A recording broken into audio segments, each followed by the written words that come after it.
Hello and welcome to Thursday in Parliament.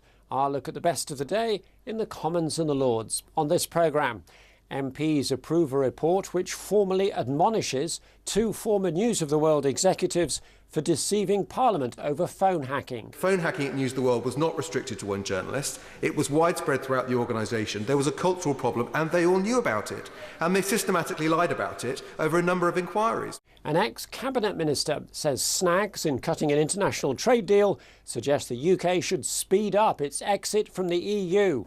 Does that not make a very strong case for getting out from that shambles as fast as we can? Yeah. And we've had International Women's Day. Is it time for International Men's Day? Some women might be forgiven for thinking that every day is actually International Men's Day. But first, a parliamentary inquiry concluded last month that the former editor of the News of the World, Colin Myler, and the newspaper's legal manager, Tom Crone, had misled a committee of MPs.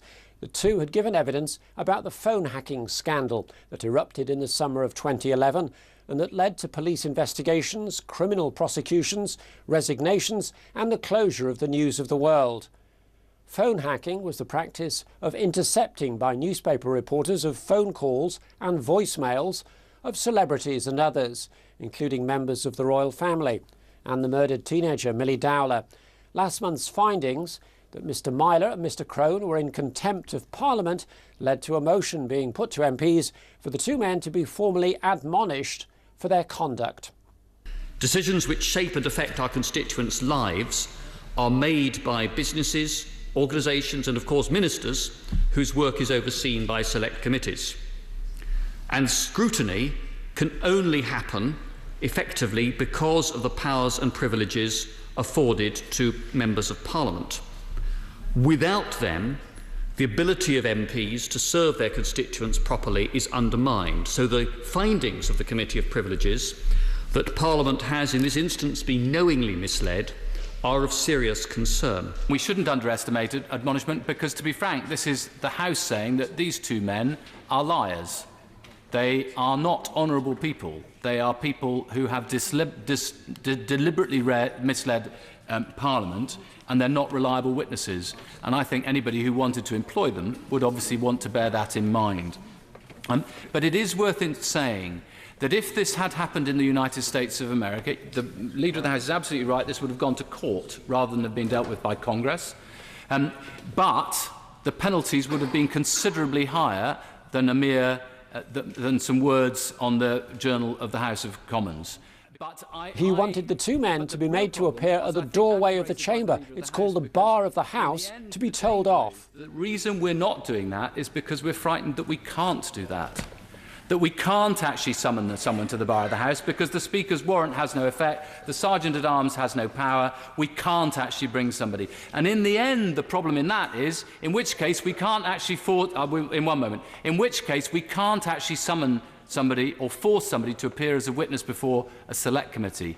And that really means we've become a paper tiger. We've become a lion with no teeth. Of course, I give way. I'm grateful to the honourable gentleman for giving way, and I think we should insist that we have certain powers. But my concern on bringing to the bar of the House is that it's unduly theatrical and would make the House of Commons look foolish in the public arena rather than making us look wise and providential. Well, if I'm honest, I had hoped that if somebody were brought to the bar of the House, they'd want to show some contrition, and that's certainly what John Junior did in 1957. And in fact, the killer piece of evidence and information that was that the Select Committee requested that News International's lawyers Farrers produce and release was a memo written by Tom Crone himself, attached to a legal opinion by Michael Silverleaf QC, which lays out in black and white extremely clearly that phone hacking at News of the World was not restricted to one journalist. It was widespread throughout the organisation. There was a cultural problem and they all knew about it. And they systematically lied about it over a number of inquiries, repeated opportunities to give oral and written evidence. Now, the leader is quite right to say that incidents of contempt of Parliament, people being requested to be brought to the House, happen rarely. And therefore, I think we should reflect on this report and on the evidence that the House has received, because it is quite clear this is a serious matter. It went on for a long time, and there should be some sanction. I do have reservations, since if these two individuals who are accused had been prosecuted in a court of law, then obviously they would have been entitled to a defence. And I can see myself being cross-examined by a defence counsel as to whether or not it was right that I questioned in the way that I did those people appearing. And that clearly would have profound implications on the powers of select committees. So these are very deep and difficult waters. And while we were finalising our report as well, time and again we asked for advice as to what the sanctions might be in this day and age for misleading a select committee. And too often, I'm afraid, we found in reality behind the rhetoric that the parliamentary emperor apparently had no clothes. And this situation needs urgently addressing. And at the end of that debate, the Commons agreed to a motion formally admonishing the two men. A Labour MP has criticised the availability of mental health services for children. Opening a debate on the subject, Helen Hayes said in terms of resources for young people, provision for mental health conditions was lagging well behind that made for physical conditions. According to the Mental Health Foundation, 1 in 10 young people are affected by mental health issues. Many more young people do not have a diagnosable condition, but experience a period of mental ill health or emotional distress during their childhood or adolescence. The government's own measures of children's well-being found that almost 1 in 4 children showed some evidence of mental ill health. Half of mental health problems are established by the age of 14 and 3/4 by the age of 24.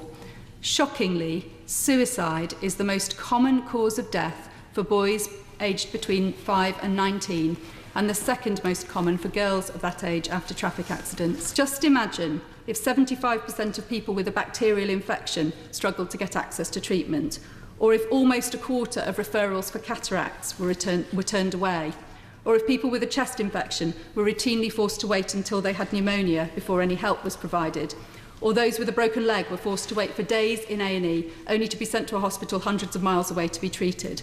It would be a national scandal. And the state of our mental health services, particularly those for young people, is a national scandal. It just isn't being recognised as such sufficiently. We hear a lot about body image and young people's attitude to it. Again, the desire to be perfect. So when a perceived imperfection is not only remarked on but ridiculed via social media, it is amplified and retweeted. And the likes and comments, or likes and non-likes and comments, they can become cruel, very cruel. Particularly if you, as I said, you are a teenager, you are uncertain, you are vulnerable. And again, it can severely damage the self-esteem of mental health of a young person. The difficulties over the securing of a trade deal between the European Union and Canada shows the importance of the UK getting itself out of the EU as fast as we can. That was the message of a former Conservative Cabinet Minister as peers debated what are known as the CETA talks, that is, the Comprehensive Economic Trade Agreement between the EU and Canada. A deal was blocked by one region of Belgium. A breakthrough was later achieved.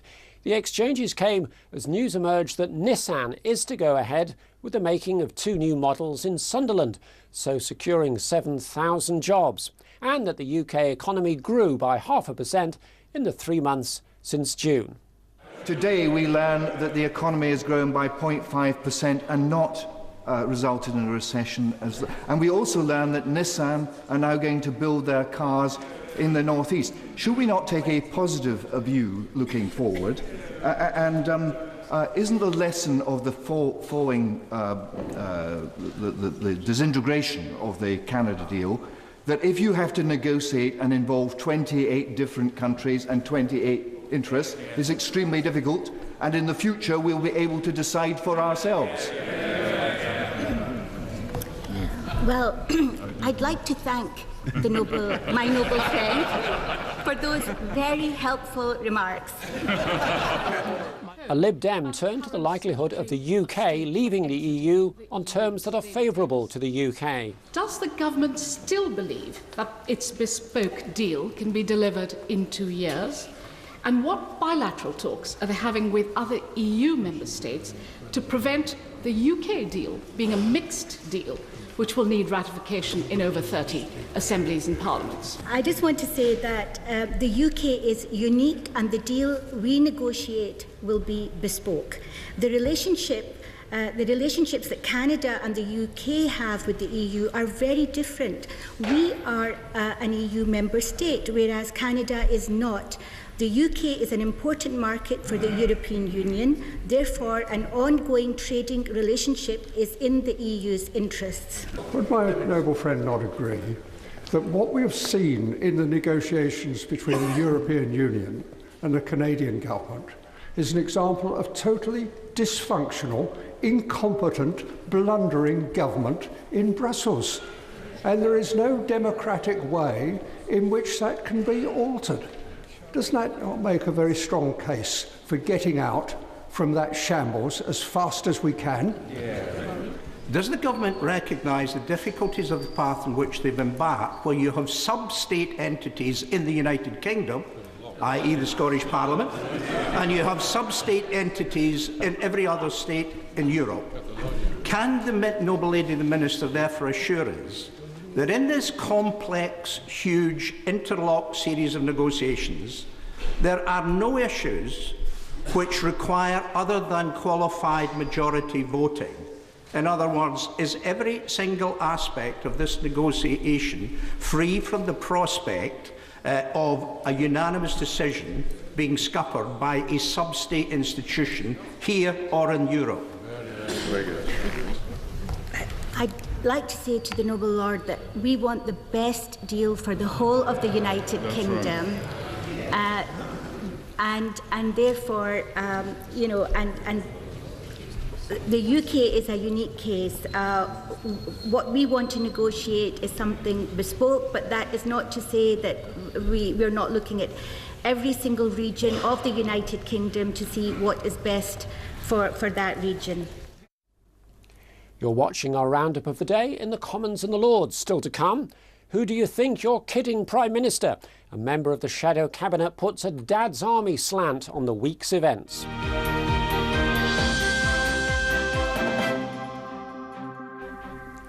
The Chief Executive of Her Majesty's Revenue and Customs has told MPs that the tax credit system will not be farmed out to private firms again. John Thompson was speaking to the Treasury Committee about how the American company Concentrix ran an HMRC contract to root out fraudulent and incorrect tax credit payments. Mistakes and poor customer service left thousands of people out of pocket. MPs insist that HMRC played a part in this sorry episode. The Tax Office is in the process of reviewing decisions made by Concentrix. What's your best estimate of the number of errors that have been made? You mean the number that are being overturned? Yes. In favour of the customer? Well, on the high-risk renewals for this year, it's just over 90% in favour of the customer. It's pretty shocking, isn't it? Yes. And it's hardly surprising people are very upset. No, it's hardly surprising. I gather that you would know that I've given evidence to both the Work and Pensions Committee and the Public Accounts Committee on this. In fact, we came from the Public Accounts Committee only yesterday. Let me repeat the situation. So, first of all, on behalf of HMRC, I'd like to apologise to customers because clearly this is a failure of basic customer service. A Labour committee member said families with disabled children had suffered and raised a case in her constituency. A child had a congenital heart problem and had had 7 open heart operations. Their credits were suspended for 12 months. Now, given that the rates for tax credits are different where children have disabilities, there can't really be any excuse whatsoever, can there, for Concentrix not seeing that these people were vulnerable? Well, I think the records that they would have had might have revealed that through the rates. Well, surely it would. I mean, you see what the award is every week. You can tell for that, can't you? Or are you saying they might not have known? They might not have been able to see that easily, but certainly people should not have been without money for the length of time that you mentioned there. HMRC had offered Concentrix financial incentives to find fraud and error. In the light of this experience, do you think there might possibly be something unethical about having a payment by results contract for removing people's tax credits? I do think that one of the 5 lessons that needs to be learned from this is whether an incentives-based contract was the right way of going about this. Yes. Would you do it again with another aspect of HMRC activity? I wouldn't do it again on this, which Mr. Hammond said was sort of inferring that we'd let another contract. We have no intention of letting another contract. Good, I'm glad to hear that. HMRC has now taken over the handling of tax credit cases and is trying to end its contract with Concentrix early. I've not yet heard an assurance as to how, when those cases that Concentrix would have been dealing with HMRC, will the quality of judgment be any better? Because that doesn't sound to me like you accept there is a judgment error. I thought I was conceding some of the ground that said if we give 1 million cases to Concentrix and they follow through 200,000 of them, it's for them to make the decisions about what other evidence do they have between the 1 million and the 200,000. That's exactly why the government went to the market to bring somebody in. Now you could say, was the 1 million right in the first place? That's definitely something we could have a look at, because we ourselves do generate other cases that we ourselves pursue. This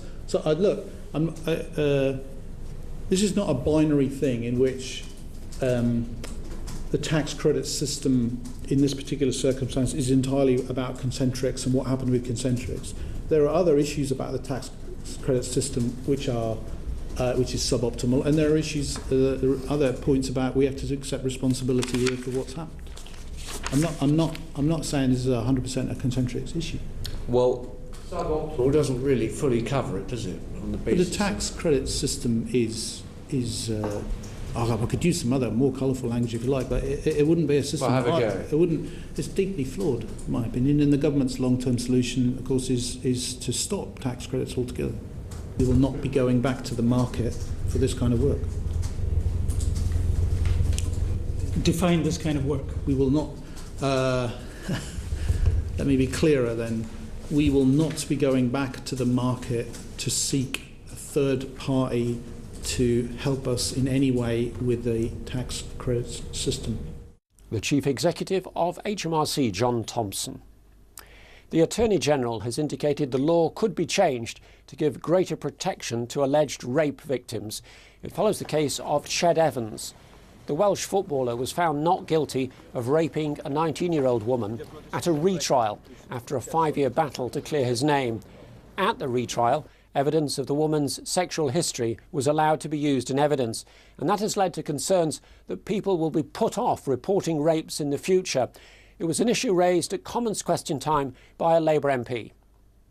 The Attorney-General will be aware of the grave recent concern about the admissibility of a complainant's previous sexual history in rape trials. Does the Attorney-General agree with me that single high-profile cases can give rise to wider perceptions about the law, partly because of the level of coverage they receive? Will he undertake to tackle those wider perceptions? There is concern here, and we need to accept that that concern is sensible and deal with it. I think what we need to look at is a number of things. We need to understand more about the decision in this particular case.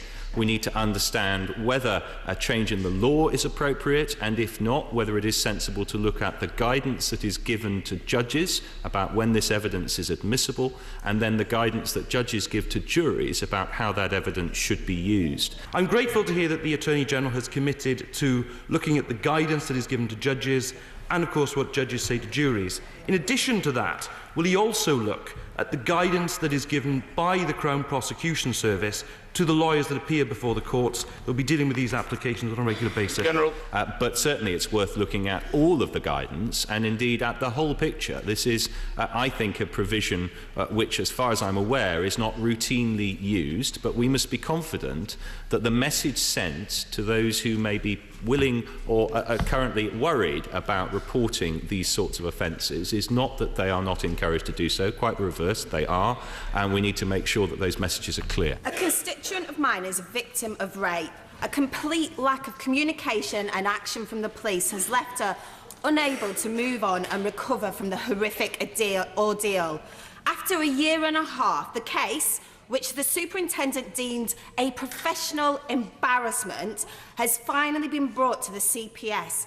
However, this might not be the end of her torment.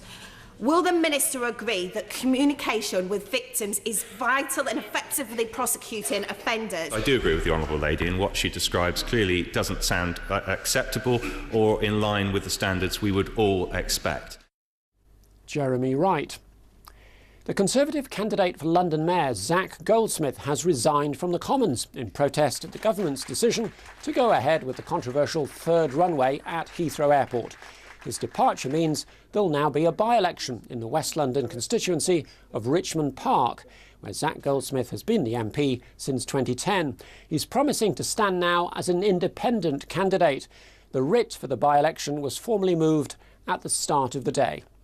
I beg to move that Mr. Speaker do issue his warrant to the Clerk of the Crown to make out a new writ for the electing of a member to serve in this present Parliament for the borough constituency of Richmond Park in the room of Frank Zacharias Robin Goldsmith, who since his election for the said borough constituency has been appointed to the office of Steward and Bailiff of Her Majesty's 3 Chiltern Hundreds of Stoke, Desborough and Burnham in the county of Buckingham. Gavin Williamson. Now, it may not be a date you have in your diary just yet, but the 19th of November is International Men's Day. There's been an International Women's Day for over 100 years. It celebrates the social, economic, cultural and political achievements of women and calls for greater equality. When an MP asked about government plans to mark the men's event, this was the reply. Some women might be forgiven for thinking that every day is actually International Men's Day. This year it is in fact on the 19th of November. The theme is making a difference for men and boys, and yes, this year there will be a focus on the very important issue of male suicide. As with International Women's Day, it will be up to backbenchers to bid for parliamentary time on this. I would encourage them to do so, and I of course welcome any initiatives that support gender equality and its meaning in their lives. Mr. Philip Davis. So the answer, Mr. Speaker, is that she has no plans. Perhaps her department ought to take International Men's Day as seriously as the Prime Minister has. The Prime Minister has said, "I recognise the important issues that this event seeks to highlight, including men's health, male suicide rates and the underperformance of boys in schools. These are serious issues that must be addressed in a considered way." Why is International Men's Day not as important to this Minister as it is to the Prime Minister? Minister! Well, Mr. Speaker, I do think, if I can gently say, that my honourable friend is being a little bit unfair in his comments.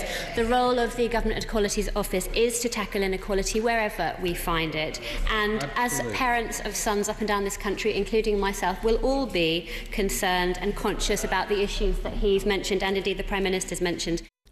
The entertainment world has lost many famous names in 2016. At the weekend came news of the death of Jimmy Perry at the age of 93.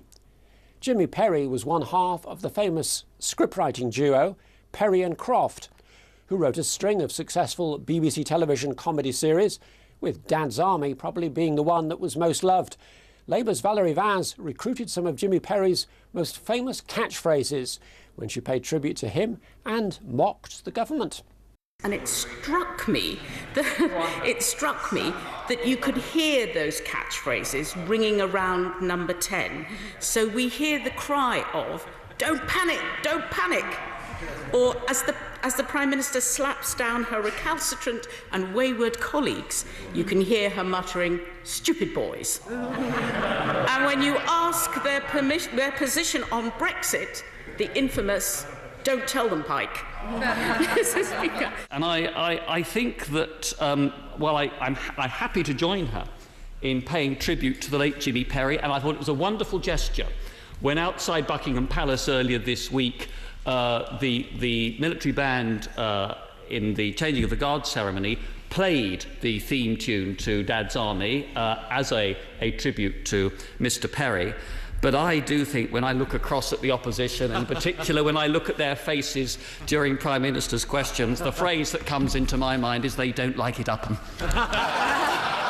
We can also thank Leader of the House for announcing the business for next week. And can I also pay tribute to Jimmy Perry? And I would hate to say that we're all doomed, Mr. Speaker, but perhaps we are under this particular government.